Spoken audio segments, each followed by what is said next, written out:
Sejam muito bem-vindos, muito bem-vindas a mais esse episódio do podcast do Círculo das Emoções. Eu sou Nanda Biocchini, idealizadora desse projeto, e estou hoje aqui com a Sol e com o Lucas para a gente continuar cuidando das feridas emocionais. Estão animados? Muito animada, já estou aqui querendo saber, descobrir as outras para eu ver qual delas eu tenho, né, na composição, assim, começar a me identificar ali um pouquinho para me conhecer mais. Estou muito animada. Também estou muito grato também por essa troca, por esse compartilhar.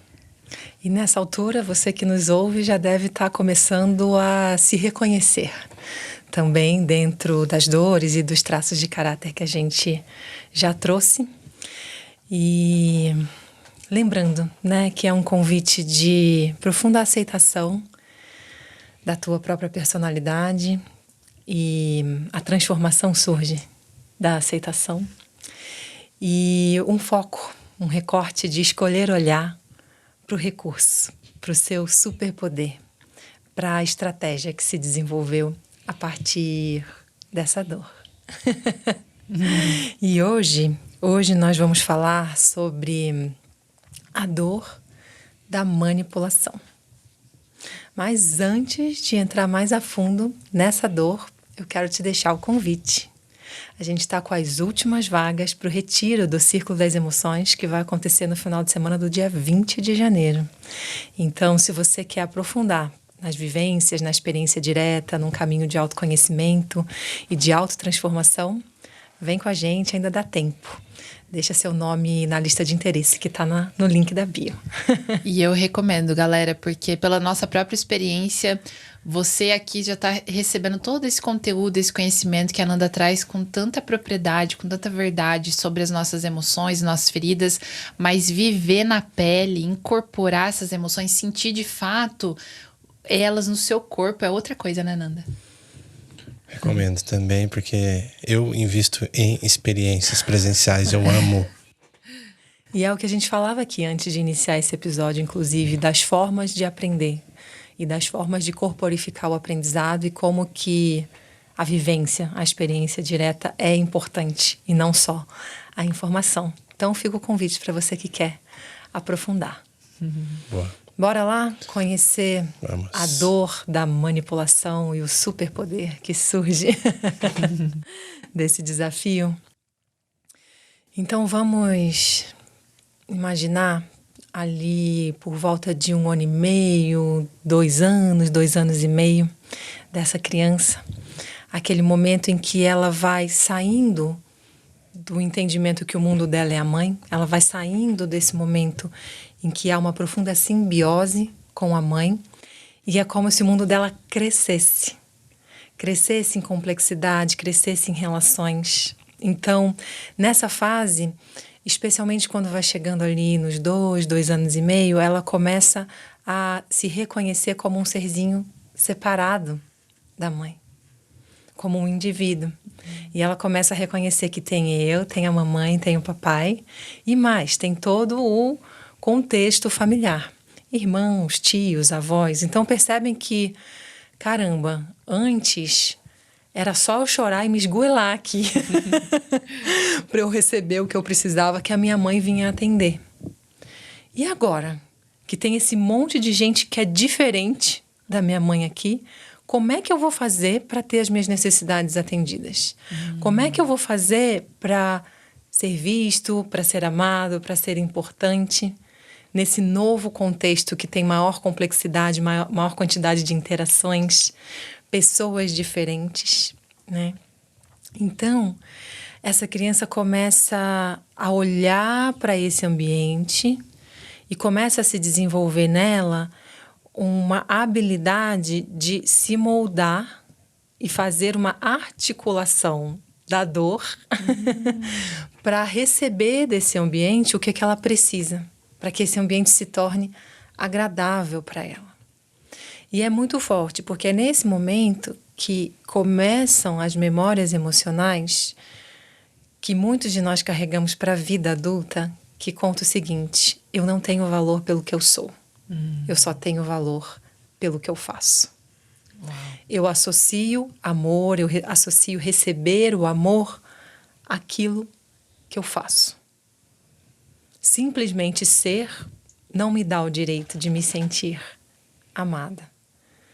Então, o traço de caráter que surge dessa dor emocional, que a gente vai chamar aqui de articulador, é uma pessoa muito fazedora. Uau, isso é forte. E aí vem uma das grandes dores do mundo atual, né? De um anestesiamento do ser em detrimento do fazer. Nossa. Sim. Em detrimento do fazer. E por que isso acontece? Porque começa a haver um movimento de eu receber a atenção da minha mãe, do meu pai, de todas essas pessoas que estão envolvidas nessa cena, quando eu faço alguma coisa boa ou alguma coisa correta, ou quando eu faço aquilo que essas pessoas gostariam que eu fizesse. Então, olha que bonitinho que ele bateu a palminha. Sim. Olha que bonitinho que ela cantou parabéns. Ou até mesmo, por exemplo, se você fizer isso, eu não vou te amar mais. E aí eu não posso fazer mais isso aqui, né? Esse é o próximo traço, Sol. Você vê que tá com o foco no erro e na punição. Entendi. Aqui o foco tá, eu te dou atenção quando você faz direitinho. Então, o que eu tenho que fazer para... Entendi. Para receber a atenção, eu tenho que bater palminha, eu tenho que cantar, eu tenho que ser a boazinha. Né? Então, eu recebo o afeto, eu recebo a atenção quando eu atendo a expectativa do meu pai, da minha mãe e de todas essas pessoas que estão envolvidas na cena. Então, não basta mais eu ser a fofinha, a bonitinha da mamãe. Agora começo a precisar ser a heroína ou o herói do papai também, de atender a essas expectativas. E aí, de repente, quando o papai pede para eu cantar a musiquinha, eu falo, não vou cantar. A vida continua, a atenção não flui, o afeto não chega. Uau. Isso é forte, porque ele coloca um programinha que é ser o que sou não é o bastante. Sim.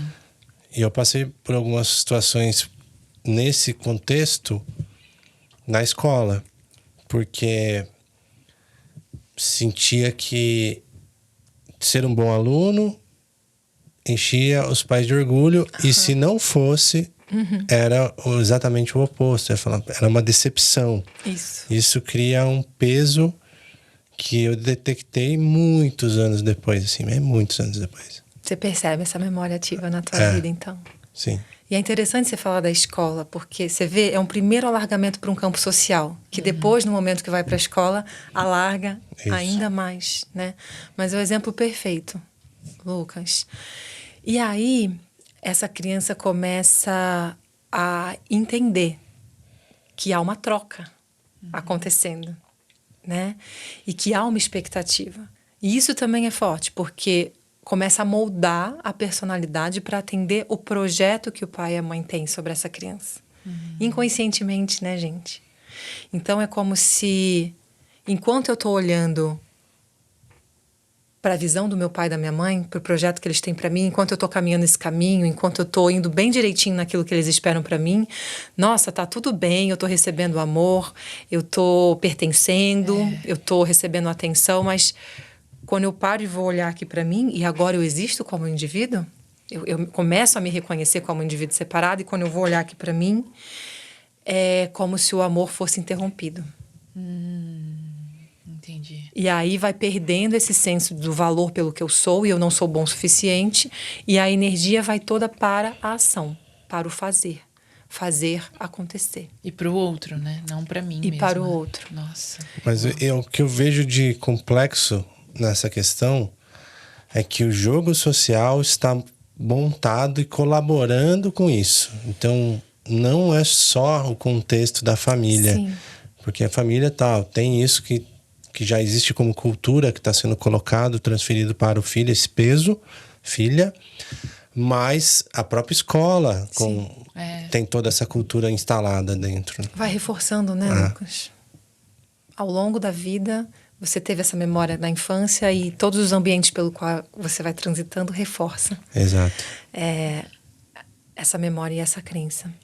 Então, por exemplo, chega um ponto que essa criança quer pedir algo para o pai dela, e ela sabe que esse pai vai falar não.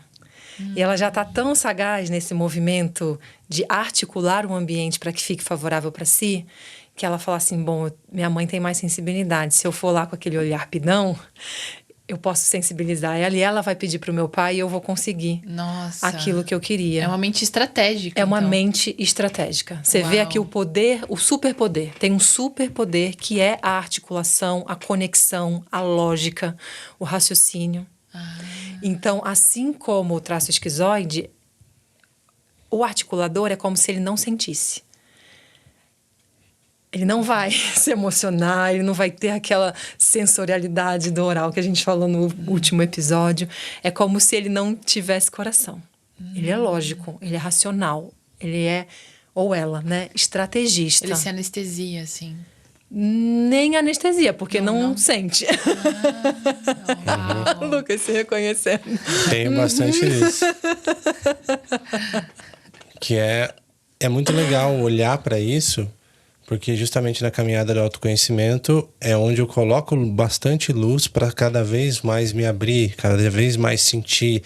Nesses últimos anos eu tenho feito isso e muda total. E que tem sido para você provavelmente um caminho de autorregulação, de maior equilíbrio, né? De elevação da tua consciência em relação a esse traço de caráter. Então, tem uma qualidade de racionalidade. Ele vai fazer. Então, se você oral chega com uma questão, o que o articulador vai te trazer? Uma solução prática para a questão. Ele não vai te dar o acolhimento, o carinho, o calor, o afeto, passar a mãozinha na sua cabeça, que no fundo é o que o oral está buscando, né? Quando vai desaguar. Não. Quando você leva uma questão, o articulador ele vai para uma ação que resolva, uma ação bem prática que resolva aquela questão, né? E diferente do esquizoide, ele vai criar um mundo que não é só dentro da sua cabeça. Ele cria um mundo estrategicamente que cola com essa realidade e vai conectando as pessoas para que a melhor solução se revele, a melhor solução aconteça. Então, veja os braços, né? Que legal. Sim. O articulador, ele tem braços. Tem a imaginação e a manifestação, né? O fazer. Ele tem o fazer, mas ele ainda não tem a execução. Vamos pensar assim? Porque quando a gente está falando da mielinização da coluna, ela chegou no tórax. Mas ainda não chegou nas pernas. Quem tem a força de execução são os dois últimos traços em que chega na parte das pernas que executa, que realmente carrega. Então, eu estou falando da ação e do fazer no sentido assim, ele vai mover mundos e fundos e tudo o que precisa para fazer aquilo acontecer. Não necessariamente é ele que vai entrar na ação da execução. Você entende?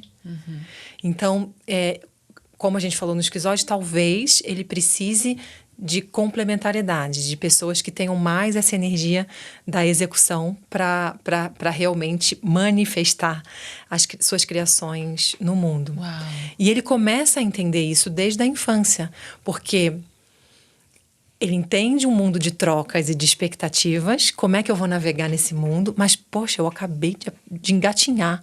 Eu estou aprendendo a andar, eu não tenho força nessas pernas ainda. Como que eu vou fazer tudo isso? E aí ele começa com essa sagacidade estratégica a conectar os recursos e os apoios e as ajudas e as pessoas que podem fazer aquilo ali acontecer para ele, que podem fazer por ele. Exatamente como esse exemplo que eu trouxe, né? Não vou falar direto com meu pai, eu não consigo dar conta disso aqui ainda. Então, quem pode me ajudar? Quem pode fazer isso por mim? Quem pode falar por mim? E que eu tenho mais acesso? A minha mãe. Então, eu vou lá fazer essa triangulação. Então, percebam que como a mielinização está chegando no tronco, tem muita energia nos braços, que vai trazer essa coisa meio polvo, assim, né? Uma pessoa muito boa. Aqui tem um outro superpoder de conexões. De articular ideias, de articular projetos, de articular características diferentes de pessoas e como que se complementa. Ele consegue ter essa visão bem clara para fazer uma grande realização acontecer. Então, a gente está falando de um traço de caráter que tem um superpoder de liderança. Uau! Porque ele consegue mobilizar a tua motivação interna enxergando o que vai te despertar o interesse, o que vai te despertar o entusiasmo e conduzindo a tua energia num fio que soma com a energia do Lucas e que vai estar a serviço dessa realização mais ampla. É muito lindo. Ele Que também legal. tem Isso, né? uma facilidade de leitura do campo igual o oral? Não, Não? o oral tem uma leitura do campo que é sensorial, ele é sensitivo, Entendi. né? O articulador, ele é lógico. Entendi. É através da mente, da racionalidade. É tipo a pessoa que gosta de estudar padrões humanos, por exemplo. Mas e vai é puxar interessante. esse combina.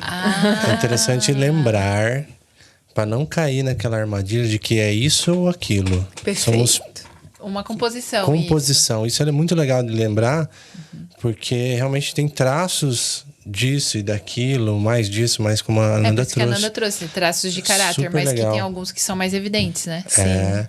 E uma história que você contou que me lembra muito é um papel inverso, quando a mãe fala mal do pai para a criança. Então, também é essa articulação. E você vê, né, que normalmente quando a gente pensa na palavra articulação, talvez venha um peso, algo que é do mal, algo que é meio maquiavélico, né? Porque Mas estou tem só- manipulando por um interesse que não é elevado. Mas existe um outro lado, quando esse dom é utilizado a serviço do bem maior, Sim. que é muito potente. Genial. E a articulação ela pode ser utilizada a serviço da guerra ou de um conflito ou a serviço de uma solução muito elevada de paz. Total. Né? Me Quando veio temos isso. consciência sobre isso. Por exemplo, quando ainda não tá com essa consciência elevada, pode ser muito autocentrado. Uma pessoa egocêntrica, egoísta, né? Que vai ficar fazendo a benefício próprio. Isso. Mas aí você usar todo esse potencial pro coletivo, nossa, isso é um superpoder mesmo. Maravilhoso. Uau. É um líder consciente, né, Sol? Porque se esse é um traço que traz essa força da liderança, quando tá numa visão de consciência desperta, tem muito poder de transformação. Uma pessoa que tenha predominância, né, desse traço de caráter. E aí, é exatamente nesse lugar que vem a dor dele, quando ele se sente manipulado. O recurso se desenvolve a partir da dor dele se sentir manipulado. Você precisa fazer algo para receber o amor. E aí ele se sente manipulado. Aí ele começa a jogar com esse ambiente, a articular com esse ambiente, né? Então, quando a gente olha para o corpo dessa pessoa, o formato do corpo vai ser todo triangular, sabe? A parte de cima da cabeça maior do que o queixo, esse queixo bem anguladinho, assim. Os ombros bem mais largos do que a base do quadril, vai fazendo esse triângulo, apontando para baixo. A mesma coisa nas pernas, né? As coxas bem mais largas do que a panturrilha. E isso mostra que não tem energia nas pernas ainda, né? Uau. Né? A energia está toda concentrada na parte do tronco. E aí, ele vai ter um olhar, é fortíssimo, mas um olhar avaliador. É um olhar que conecta e ele está avaliando. Ele está o tempo todo analisando, avaliando. bom crítico. É um bom crítico. Sabe aquela pessoa que você chega do lado dela, você sente que está rolando aquele cheque, assim? O Lucas está se reconhecendo, tá muito bom. Olha, em algumas partes é interessante ver essa predominância. Que, por exemplo, eu me identifico bastante com esse perfil, porém meu corpo já não é nada disso. Sim. Minha panturrilha é muito maior, por exemplo, que as pernas. Mas é porque e as teve uma outras coisas. modificação. Você Então, chegou pro futebol, enfim, né? São Mas a parte coisas são superior do seu interessantes. corpo é assim. O tronco. O tronco é. É bem legal olhar para isso na consciência do que precisa ser trabalhado e do que precisa ser colocado luz para não cair no lado sombra. Perfeito, Exatamente. Lucas. Isso é muito legal. Isso eu tô curtindo de aprender isso. Perfeito, perfeito. E esse olhar avaliador e crítico, ele está sempre atento, né? Por que essa pessoa está querendo isso de mim? E se essa pessoa está fazendo isso para mim, o que depois ela vai me pedir em troca? Poxa, será que eu vou ficar devedora dela? O articulador não quer estar devedor. Porque ao estar devedor, ele está abrindo um campo para ser manipulado, né? Dentro daquilo que foi a memória emocional ativa dele. Então, se alguém pergunta como ele está se sentindo, ele não transita muito pelas suas emoções. E mesmo que ele consiga saber o que ele está sentindo, ele não vai falar. Porque o que essa pessoa vai fazer com essa informação? Eu estou entregando algo de mais precioso na mão dessa pessoa, e o que será que ela vai fazer com essa informação? Será que eu posso confiar? E como é que eu posso articular esse ambiente para que essa pessoa continue atuando desse jeito por mim e fazendo isso que ela faz por mim, ou pelo meu projeto, ou pelo nosso projeto, ou por um caminho de colaboração, né? Então vai estar essa avaliação que parece mais crítica, ela vai estar o tempo todo ligando esses pontos. Entendi. Tem uma necessidade de se autoproteger também, então. Sim, porque a dor é de ter sido manipulado. Existe essa memória de dor, de onde surge o superpoder. E aí, também veio mais uma coisa na cabeça que é assim, tem 2 caminhos que eu observo. O primeiro caminho é esse medo de não ser manipulado, essa desconfiança. E o outro caminho é a raiva, de provar que não é assim ou que é assim, tipo um caminho já de raiva. Faz sentido isso ou não? Raiva por ter sido manipulado, é isso? É, uma coisa assim, eu vou mostrar que eu estou certo. Eu vou provar que eu tenho valor, eu vou provar que é isso e aquilo. Faz sentido, né? E a energia da raiva, ela desce para os braços e para as mãos, né? A energia da raiva é o que vai mobilizar ação, vai mobilizar fazer. Na minha infância, como eu contei anteriormente aqui nesse episódio mesmo, eu vivi isso, né? Dessa expectativa do filho ser um bom aluno para que os próprios pais se sintam bem perante a sociedade, né? Meu filho é um ótimo aluno e tal. Ok, eu tive uma pressão dentro de uma transição ali, onde acabei perdendo até 1 ano, 6ª série, eu acho que foi, por revolta. De falar, não, esse peso em cima de mim, não aceito isso. E aí eu causo uma rebelião, sou um rebelde. Forte, né? Essa é a emoção que permeia também esse... Permeia esse traço. Uau. Mas olha a força que vem através de você. Um menino assim que diz, eu não vou aceitar. Eu não vou moldar. Eu não vou aceitar esse peso e não vou entrar nesse jogo. Né? Pois é. Tem muita força aí, tem muito discernimento já. E não só isso, né? Também as escolhas, por exemplo, igual a sua mãe fala que gostaria que você tivesse estudado algo, tido tal emprego, e você foi para um caminho totalmente diferente que ninguém da sua família faz. Né? É o perfil do rebelde. E que tem força para lidar com as consequências e pagar o preço de frustrar a expectativa. Sim. Sim. Muito bom. Né? Então veja que a gente está aprendendo a lidar com a troca, com o dar e receber. Aí a gente pode trazer toda a visão das leis sistêmicas aqui, né? Que um lugar virtuoso para esse articulador é compreender como que ele mantém o equilíbrio da troca nas suas relações. E isso para de deixá-lo fechado e na defensiva, como você falou, para ele se abrir para uma relação que tem uma troca equilibrada. Sim. E aí a manipulação ela vai se dissolvendo, né? Ao mesmo tempo, é uma pessoa que cresce muito quando é reconhecida. Então, veja que todo esse fazer, no fundo, tá escondendo um pedido. Reconhece o meu valor. Reconhece o meu tamanho, reconhece a minha força. E o que essa pessoa precisa para ser reconhecida? Validação?